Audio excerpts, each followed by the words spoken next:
Shalom Bapak Ibu Saudaraku, kita bersyukur Tuhan pertemukan kita di hari terakhir di minggu ini. Tepatnya kita berada di Sabtu pagi ini. Tentu itu adalah anugerah dan berkat dari Allah buat saudara dan saya. Maka mari kita mengalami kebaikan Tuhan ini. Kembali kita bawa kesediaan kita untuk menerima firman Allah. Dengan percaya lewat firman di pagi ini, kita semakin disemangati untuk melakukan apa yang baik di mata Tuhan dan di kehidupan kita di antara sesama manusia. Mari kita berdoa saudaraku, mengawali perenungan firman di pagi ini. Kita berdoa. Tuhan Yesus yang baik, kembali kami datang menyatakan syukur kami kepadamu karena kebaikan-Mu yang selalu ada pada kami. Di situasi sulit sekalipun, tidak menyenangkan sekalipun, Engkau selalu ada menopang kami. Sehingga topangan Allah memberikan kami kekuatan juga semangat untuk tetap bersyukur di situasi apapun dengan percaya Tuhan tidak akan menguji iman kami melebihi dari kekuatan kami. Sehingga dalam bersama dengan Tuhan kami akan selalu digiring keluar dari derita yang ada dan menikmati damai sejahtera-Mu. Untuk apa yang kami minta ini Tuhan berfirman-Lah, karena kami sedia mendengarkannya. Amin. Saudaraku, bacaan Alkitab kita di Sabtu pagi ini diambil dari kitab Yakobus pasalnya yang kelima ayat 12 hingga 15. Bagian Alkitab ini dibacakan demikian. Tetapi yang terutama, saudara-saudara, janganlah kamu bersumpah demi sorga maupun demi bumi atau demi sesuatu yang lain. Jika ya, hendaklah kamu katakan ya. Jika tidak, hendaklah kamu katakan tidak, supaya kamu jangan kena hukuman. Kalau ada seorang di antara kamu yang menderita, baiklah ia berdoa. Kalau ada seorang yang bergembira, baiklah ia menyanyi. Kalau ada seorang di antara kamu yang sakit, baiklah ia memanggil para penatua jemaat, supaya mereka mendoakan dia, serta mengolesnya dengan minyak dalam nama Tuhan. Dan doa yang lahir dari iman akan menyelamatkan orang sakit itu, dan Tuhan akan membangunkan dia. Dan jika ia telah berbuat dosa, maka dosanya itu akan diampuni. Saudaraku, tema renungan kita di Sabtu pagi ini dituliskan demikian dalam Sabda Bina Umat. Doa hal utama membangun persekutuan jemaat. Doa hal utama membangun persekutuan jemaat. Saudaraku, kalau kita bawa tema ini ke dalam realitas hidup kita sebagai komunitas Allah atau persekutuan anak-anak Allah, maka tentu menjadi baik bagi kita untuk melihatnya sebagai sesuatu yang harus kita lakukan. Artinya tema ini sesuatu yang harus kita terima. Terima dalam pengertian menjadi nafas dalam kehidupan kita, atau menjadi sesuatu yang kita refleksikan dari waktu ke waktu sebagai anggota persekutuan anak-anak Tuhan atau sebagai warga jemaat. Apa yang diarahkan di tema kita, saudaraku? supaya itu kita bawa ke dalam kehidupan persekutuan kita di konteks yang majemuk. Artinya di sana tidak hanya ada kita dengan keadaan kita, tapi juga ada orang lain dengan berbagai keadaan mereka. Di sini ditegaskan yang kita harus bawa dan kita lakukan dalam persekutuan anak-anak Tuhan, yaitu doa atau berdoa. Saya pikir ini menarik saudaraku untuk kita renungkan. Kenapa demikian? Karena sadar atau tidak sedikit kemudian di waktu yang ada bersama dengan anggota persekutuan yang lain, kita enggan untuk berdoa. Bahkan tidak jarang ketika kita diminta untuk berdoa atau mendoakan, kita menolak. Kita katakan, jangan saya yang berdoa untuk si A atau untuk si B, ya. Biarkan si dia atau si Anu, jangan saya. Ya. Ini menjadi perenungan baik Bapak Ibu Saudaraku untuk kita renungkan. Karena di tema kita ini yang disemangati di situ adalah kita harus menjadi pendoa. Kita harus mau mendoakan. Apakah diminta atau tidak, kita tetap harus bersedia menjadi pendoa. Ini sesuatu yang sangat menyedihkan sekali saudaraku kalau kemudian kita tidak pahami, kita tidak mengerti. Karena kalau kita menolak untuk menjadi pendoa atau mendoakan orang lain, berarti kita menolak firman Allah yang disampaikan kepada kita pada pagi hari ini.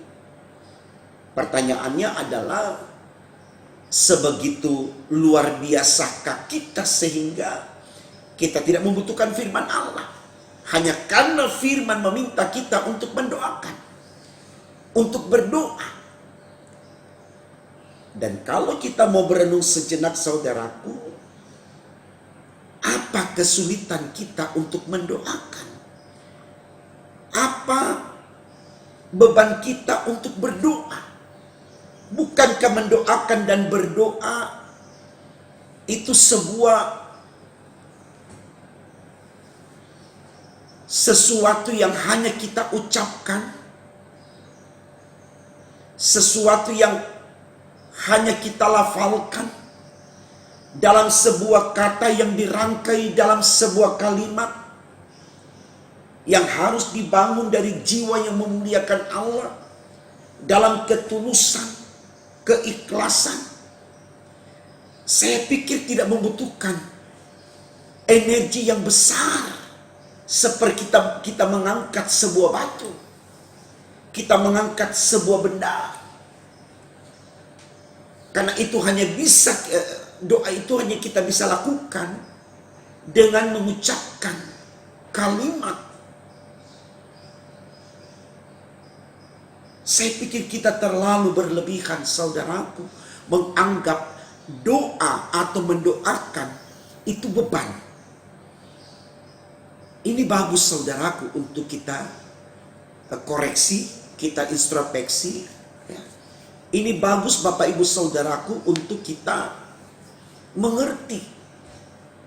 Supaya kita mulai saudaraku untuk memprepare kembali diri kita bahwa kita ada di dunia ini untuk ada sebagai pendoa atau berdoa atau memiliki doa.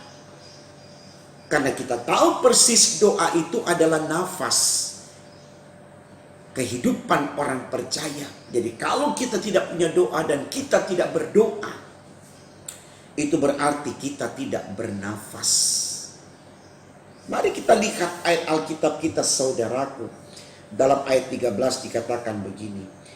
Kalau ada seorang di antara kamu yang menderita, baiklah ia berdoa. Artinya, tidak ada alasan bagi kita untuk tidak mendoakan saudara kita yang menderita.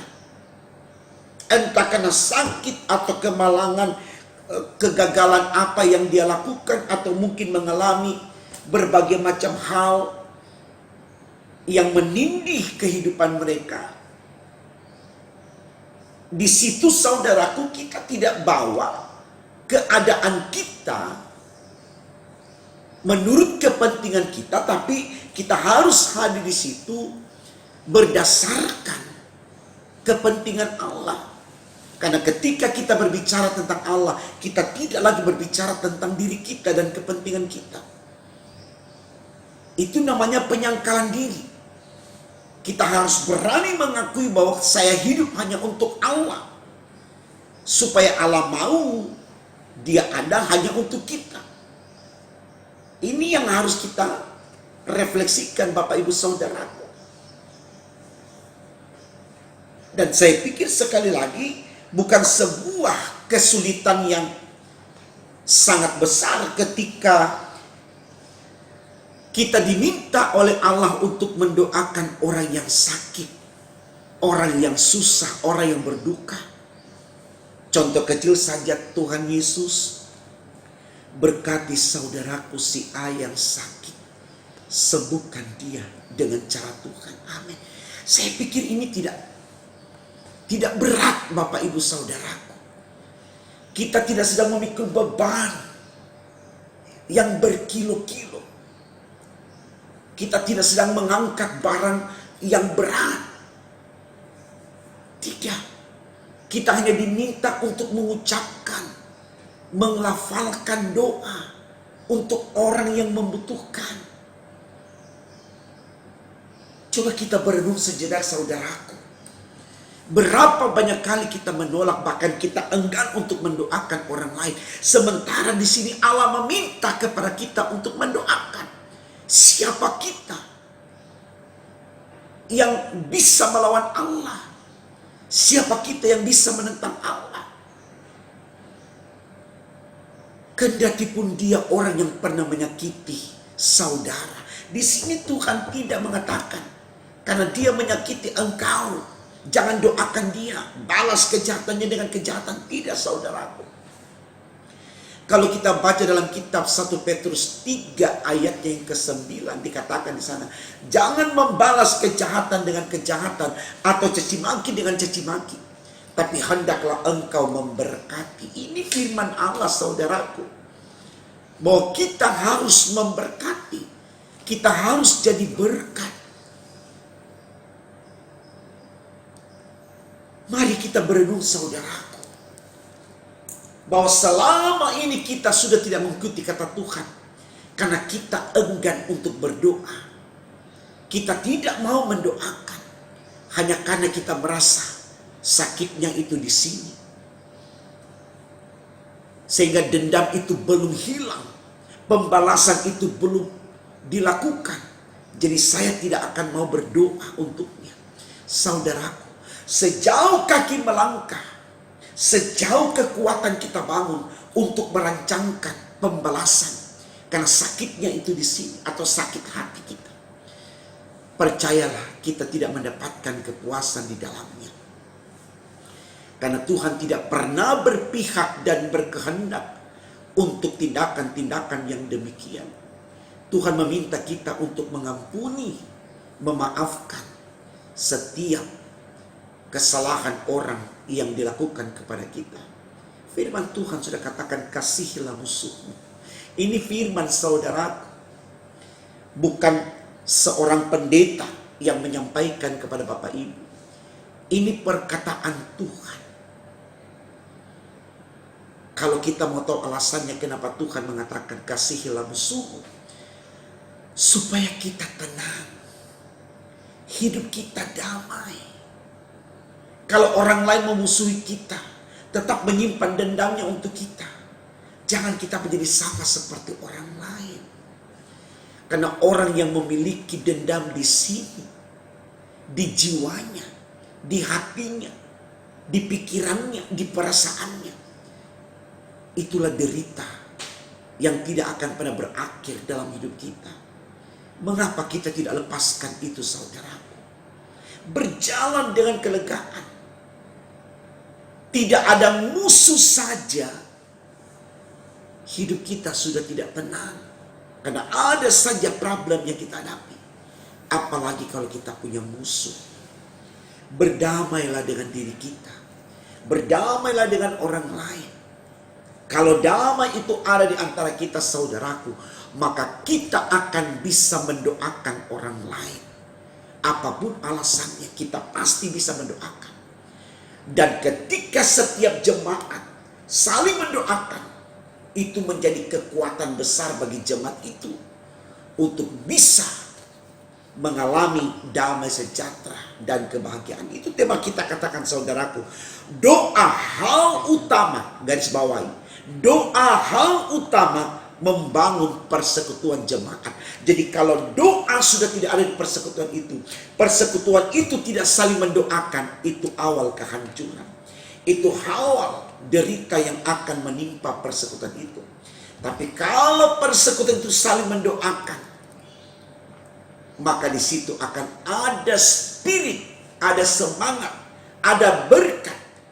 Karena setiap doa selalu dibawa dalam nama Tuhan Yesus, sang kepala persekutuan atau sang kepala gereja, tempat di mana kita bersekutu dengan Allah.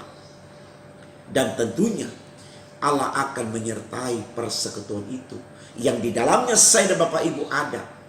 Dan kita yang diberkati oleh Tuhan akan mengalami damai sejahtera. Kalau kita mau saling mendoakan, saudara, mari kita lihat kalimat selanjutnya dalam ayat 13 dikatakan begini. Kalau ada seorang yang bergembira, baiklah ia menyanyi. Kita akan sama-sama senang kalau kita punya doa dan mau saling mendoakan. Kalau ada orang di antara kamu yang sakit, baiklah ia memanggil para penatua jemaat supaya mereka mendoakan dia serta mengelesnya dengan minyak dalam nama Tuhan. Setiap ada pergumulan yang ada, bukan cuma karena sakit saja, akan terus ada energi positif di sana. Kita saling menopang, saling mendukung, saling melayani, saling menghibur, saling memberi penguatan. Apa yang terjadi, saudaraku? Kalau situasi itu yang terjadi, tentu damai, tentu bahagia, tentu keadaan yang tentram. Karena apa? Kita selalu merasa senasib, sepenanggungan. Itulah kekuatan persekutuan kita. Itulah kekuatan bangsa kita untuk mencapai kebahagiaan yang sempurna. Jangan pernah abaikan doa untuk diri kita. Dan berdoalah untuk apa saja yang Tuhan inginkan. Walaupun mungkin tidak sesuai dengan keinginan kita. Tapi belajarlah untuk mendoakan dengan tulus kepada siapapun. Baik yang Bapak Ibu suka atau tidak. Doakanlah. Maka dengan sendirinya damai itu akan datang di dalam diri Bapak Ibu. Dan terpancar kepada orang lain. Dan itulah keindahan kehidupan persekutuan, baik di dalam keluarga, di dalam komunitas yang menjemuk, entah di gereja, di kantor, di pertemanan, di kehidupan masyarakat, atau dimanapun berada. Kalau semua orang rajin berdoa, bukan untuk dirinya saja, tapi juga mendoakan orang lain, berarti dia sayang orang, dan otomatis orang lain juga akan sayang dia. Sekali lagi, itulah kebahagiaan kita. Selamat membuktikan, saudaraku. Berdoalah untuk diri kita, tapi juga berdoalah untuk orang lain yang ada di sekitar kita. Maka Tuhan akan memberkati persekutuan kita. Amin. Mari saudaraku kita berdoa. Tuhan, terima kasih.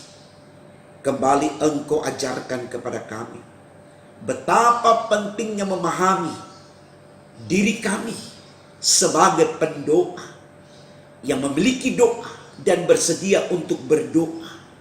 Kami mohon Tuhan, kami aminkan ini sesuatu yang baik bagi kami untuk kami lakukan. Sehingga dalam kehidupan hari ini, besok, dan seterusnya, kami menjadi orang-orang yang memiliki doa dan bersedia untuk berdoa untuk siapapun yang kami tahu yang membutuhkan pertolongan Allah. Biarkan kami mendoakannya dan tidak meminta kepada orang lain untuk mendoakan yang lain. Sepanjang kami bisa berdoa untuk mereka, maka biarkan kami berdoa untuk mereka, agar mereka boleh mendapatkan berkat dari Allah lewat doa-doa kami. Dan dengan demikian, berkat yang baik dari Tuhan itu juga akan kami dapatkan dari orang lain, bahkan dari Tuhan langsung. Tolong kami terus Tuhan, untuk mau berdoa dan mendoakan demi untuk kemuliaan nama-Mu. Di dalam nama Tuhan Yesus, kami sudah berdoa kepada Bapa di sorga yang memberkati kami hari ini. Terpujilah Engkau sekarang sampai selama-lamanya. Haleluya, puji Tuhan. Amin.